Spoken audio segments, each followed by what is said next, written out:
Le Danemark, c'est Copenhague, un traditionnel pays scandinave, un pays touristique grâce à de nombreux atouts, la population accueillante, qui est d'ailleurs une des populations possédant les personnes les plus heureuses dans le monde, le jardin de Tivoli, qui est un parc d'attractions qui attire également beaucoup de touristes, et enfin, le pays possède énormément de musées et de châteaux. Et enfin, le Danemark, c'est le football. Le drame qui s'est abattu sur Eriksen a démontré plusieurs choses envers cette équipe danoise, de la solidarité et du courage, avec au final un très bon statut de demi-finaliste pour l'Euro 2020. Désormais, le Danemark est devenu une équipe redoutable et pourra tenter sa chance pour cette Coupe du Monde 2022. Comment le Danemark peut gagner la Coupe du Monde 2022? Bonjour à tous, aujourd'hui on va s'intéresser au Danemark, équipe qui est vraiment en pleine émergence dans le football et qui est clairement devenue une des meilleures actuellement dans le monde parce que tout simplement ils ont ce statut de demi-finaliste de l'Euro 2020 et surtout ils ont réussi à battre deux grandes nations quand même du football, la France et les Pays-Bas. Bien évidemment, juste avant qu'on rentre dans les détails dans cette vidéo, si tu n'es pas abonné, je t'invite à le faire directement, à liker et à commenter et nous on va directement commencer. Au niveau de la qualification pour cette équipe danoise, écoutez, ils sont dans un groupe plutôt simple, j'ai envie de vous dire, il y a quand même deux outsiders, l'Autriche et l'Écosse, et donc ils ont fini premier avec 27 points, leur dauphin était à 23 points, donc il y avait 4 points d'écart, du coup c'était une avance qui leur a permis clairement de finir premier du groupe. On remarque que durant ces qualifications pour la Coupe du Monde, écoutez, cette équipe danoise, elle possède plusieurs forces, son attaque et sa défense. Pour la défense, il y a une moyenne de 0,3 buts encaissés par match, ce qui est vraiment une très bonne moyenne. Et pour l'attaque, il y a 3,0 buts marqués en moyenne par match. Donc franchement, ça montre à quel point ils s'épanouissent offensivement et défensivement. Et donc ça fait que c'est une équipe complète durant cette campagne de qualification pour la Coupe du Monde. Et justement, le bilan était presque parfait. Ils ont fait 9 victoires et seulement un seul faux pas, une seule défaite contre l'Écosse, 2 buts à 0. À part ça, franchement, ils ont été parfaits, ils ont gagné tous les matchs. Je pense qu'il y a peu d'équipes qui ont fait une aussi bonne campagne que eux. Durant ces qualifications pour la Coupe du Monde, deux joueurs ont vraiment brillé du côté du Danemark. Clairement, bon, il n'y avait pas Eriksen, mais Skov Olsen avec 5 réalisations, le joueur donc de Bruges, et de l'autre côté, Joachim Mahel avec également 5 buts, le joueur de l'Atalanta. Maintenant, on passe à l'effectif et à la composition pour cette équipe du Danemark. Écoutez, ce que je tiens à dire tout d'abord, c'est qu'ils vont jouer à 3 défenseurs et donc 3 attaquants, en 3-4-3 réellement. Et surtout, vis-à-vis de cette équipe, vraiment, vous allez voir le 11 à la fin. Vraiment, il y a beaucoup de qualité dans cette équipe et il y a beaucoup de bons joueurs qui jouent à un très bon niveau. Et ça, c'est un bon point et il faut clairement le dire. On commence directement au poste des gardiens avec Schmeichel, l'actuel gardien de Leicester, donc qui continue de sortir des très bonnes perfs en première ligue avec beaucoup d'arrêts décisifs pour son équipe. Donc voilà, faut qu'il continue. Voilà, maintenant dans le Danemark, c'est un petit peu la même chose. C'est un gardien qui est également capable de sortir des bons arrêts et d'aider son équipe. Donc pour moi, c'est vraiment un joueur important dans ce 11 et je décide encore une fois de le mettre à ce poste de gardien parce que voilà, c'est pas vraiment un joueur qui régresse. Il continue de prouver à tout le monde que c'est un bon gardien, donc faut qu'il continue. Pour cette défense à 3, on commence directement avec Christensen, donc l'actuel joueur du Barça, du coup qui a été transféré du côté de la Catalogne, parce qu'avant il était à Londres, à Chelsea, et là finalement il va aller au Barça, donc ça va un petit peu changer pour lui. Maintenant peut-être qu'il va avoir un statut de titulaire dans cette équipe du Barça, parce qu'on sait à quel point c'est chaotique la défense au FC Barcelone. Maintenant voilà, avec cette équipe danoise, il est tout le temps habitué à être titulaire, il sort des performances très convenables, il est costaud, il est bon, c'est un bon défenseur qui va très vite d'ailleurs. Et donc je pense qu'il mérite clairement sa place de titulaire. Au centre de cette défense à 3, bien évidemment, j'ai décidé de mettre Simon Kjær, donc qui est actuellement un petit peu blessé, qui a subi une grosse blessure durant cette saison 2020-2021. Donc il sera vraisemblablement de retour pour cette Coupe du Monde 2022, en tout cas on l'espère parce que c'est un superbe joueur et surtout c'est un héros national vis-à-vis de ce qu'il a fait par rapport à ce qui s'est passé avec Eriksen. C'est-à-dire que directement quand Eriksen s'est écroulé sur le sol, il a réconforté la femme d'Eriksen, il a appelé les secours. Franchement, ça a été un héros vraiment durant cet Euro 2020 et en tout cas, il a sorti de bonnes performances comme son équipe parce qu'ils ont été demi-finalistes. Et c'est un défenseur de qualité, Simon Kjær. Je le dis clairement comme ça, c'est un défenseur de qualité et ils ont besoin d'un défenseur comme ça. Voilà, un défenseur qui est très costaud, qui est très fort, qui va dans les duels et donc je pense que franchement, logiquement, il devrait être titulaire. Maintenant, on finit cette défense avec encore une fois un joueur de qualité donc qui évolue du côté de Crystal Palace, Andersen, donc voilà, joueur de première ligue qui continue de performer avec cette équipe de Crystal Palace. C'est pas le meilleur défenseur du monde, mais en tout cas, il peut faire le taf. C'est un petit peu comme Christensen. Maintenant, pour les Pistons, on commence directement à droite avec Daniel Vaz, l'actuel joueur de l'Atlético Madrid, donc qui a été transféré il y a peu de temps dans cette équipe de l'Atlético. Au final, il n'a pas vraiment su s'imposer, mais en tout cas, il évolue dans l'Atlético, donc il joue toujours à un bon niveau. Et avec cette équipe danoise, justement, il est régulièrement titulaire. Du coup, c'est pour ça que je l'ai mis titulaire dans ce 11. Maintenant, il y a un autre Christensen, hein, pas le Christensen barcelonais, mais un autre Christensen qui évoluait du côté de Strasbourg, qui a finalement été à Leeds, qui pourrait réellement concurrencer Daniel Vaz à ce poste de piston droit. Donc, il faut qu'on suive ça de près, mais en tout cas, logiquement, voilà, il a de l'expérience, il a 33 ans, ça devrait vraisemblablement être Daniel Vaz qui serait aligné au poste de piston dans cette équipe danoise.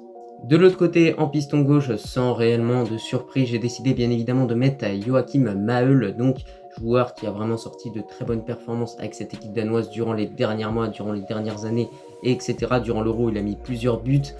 Durant ses qualifications pour la Coupe du Monde, il a mis plusieurs buts. Alors qu'au final, vous voyez, les pistons gauche, il n'est pas forcément tout le temps devant le but, mais au final, il marque. C'est un joueur qui est décisif et donc ils ont besoin de joueurs comme ça. C'est un joueur également qui en club sort de bonnes performances, donc autant le mettre. Maintenant, on va attaquer les milieux centraux et tout d'abord, j'ai décidé de mettre le joueur de Tottenham, Objberg. J'espère que je prononce bien en tout cas. Écoutez, c'est un joueur qui est vraiment énervant pour les autres équipes. C'est un joueur qui est dur à affronter parce que, vous voyez, il se met devant la défense et lui, il prend tout.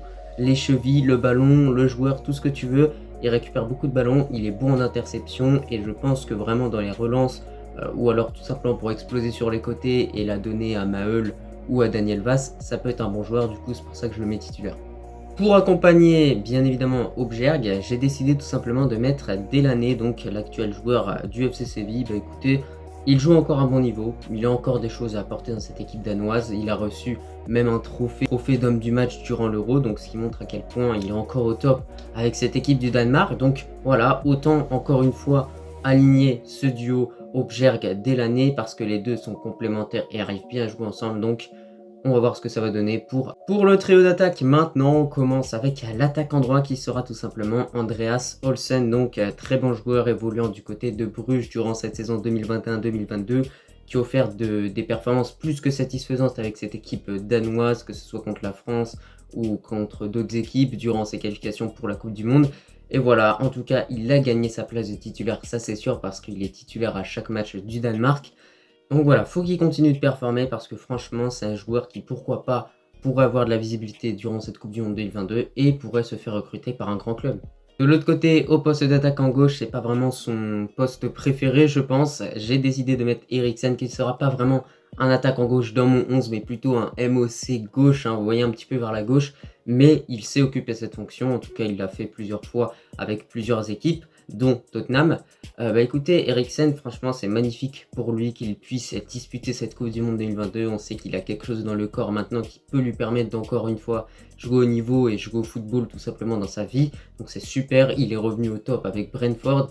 Il y a plusieurs rumeurs qu'il envoie à Manchester United, je ne sais pas si c'est officiel ou si c'est seulement des rumeurs, mais en tout cas, Eriksen est revenu au top, il est de retour et vraiment, je pense que cette équipe danoise en a vraiment besoin parce qu'un joueur comme ça, il peut apporter énormément à une équipe par ses passes, par ses tirs et surtout par son leadership. Enfin, on finit au poste de buteur avec Cornelius. Alors là, ça n'a pas été difficile de choisir. J'ai regardé un petit peu les stats des autres buteurs de cette équipe danoise et j'ai tout simplement trouvé que Cornelius était le meilleur. Clairement, on l'a vu contre la France, le gars il est rentré, il a claqué un doublé. Il est arrivé, il s'est dit ah, Stade de France, tout ça. Non, rien à faire, doublé. Donc au bout d'un moment, faut se mettre à l'évidence que c'est le meilleur des buteurs dans cette équipe danoise. Voilà, Poulsen, il déçoit parce qu'il a seulement mis un seul but durant ses qualifications pour la Coupe du Monde. Jonas Wind à Wolfsburg, c'est pas non plus quelqu'un d'incroyable. Donc autant mettre Cornelius. Quand on regarde cette composition dans l'ensemble, ce qu'on remarque, c'est que c'est pas clairement un 11 de légende, un 11 comme l'Argentine ou d'autres équipes, mais que c'est vraiment un assemblage de joueurs qui arrivent vraiment à former un collectif. Et on l'a vu clairement, chaque victoire qu'ils obtiennent, c'est grâce au collectif et non les individualités, même si bien évidemment, il y a quelques individualités qui peuvent vraiment apporter durant cette Coupe du Monde 2022. Eriksen, Skov Olsen, Cornelius, et il y en a d'autres, Mahel également.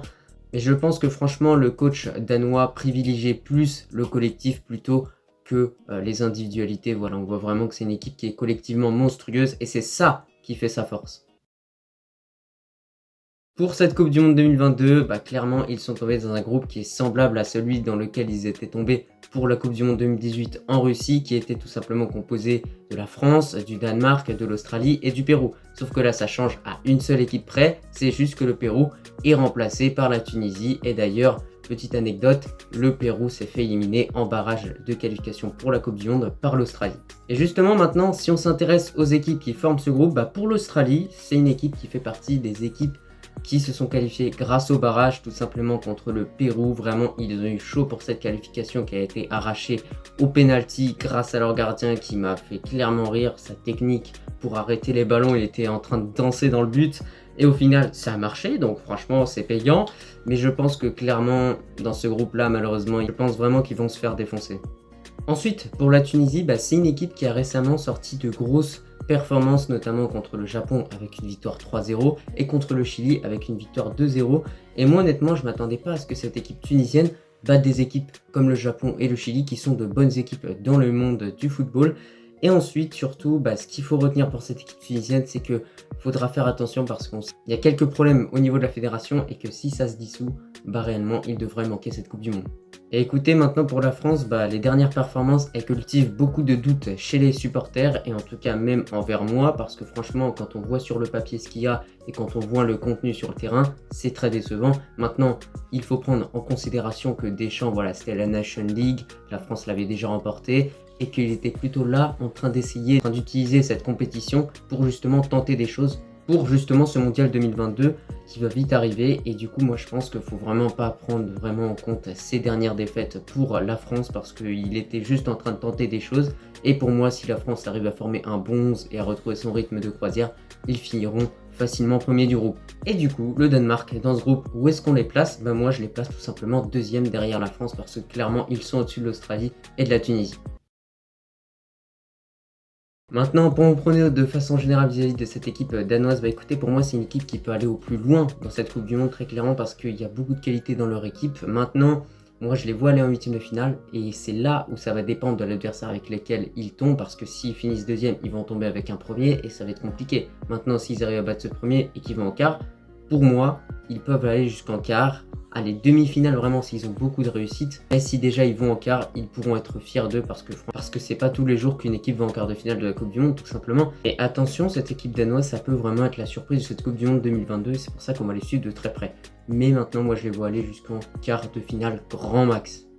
Bon, écoutez, on a fait le tour un petit peu autour de cette équipe danoise. J'espère que la vidéo t'a plu. Comme d'habitude, j'ai pris beaucoup de plaisir à la faire. Et moi, je te remercie si tu es encore là en train de m'écouter et que tu as regardé cette vidéo dans son entièreté. Et je te dis à la prochaine.